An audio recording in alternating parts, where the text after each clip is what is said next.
Hey, hey! Nandito na naman ako sa paborito kong lugar, ang Sapporo, Hokkaido.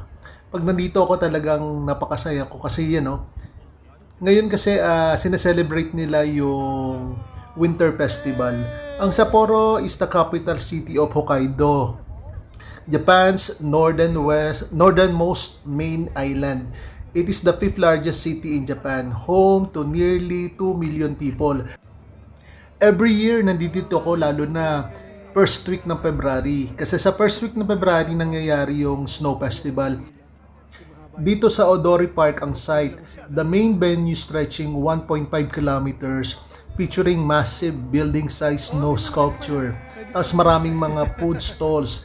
Kaya pag nandito kayo, ang saya-saya talaga. Ang daming pagkain, ang daming pwedeng gawin. Kaya kung pupunta kayo dito, dapat kompleto ang gear nyo para hindi kayo lamigin. So yun lang mga ka-providers. Bye-bye!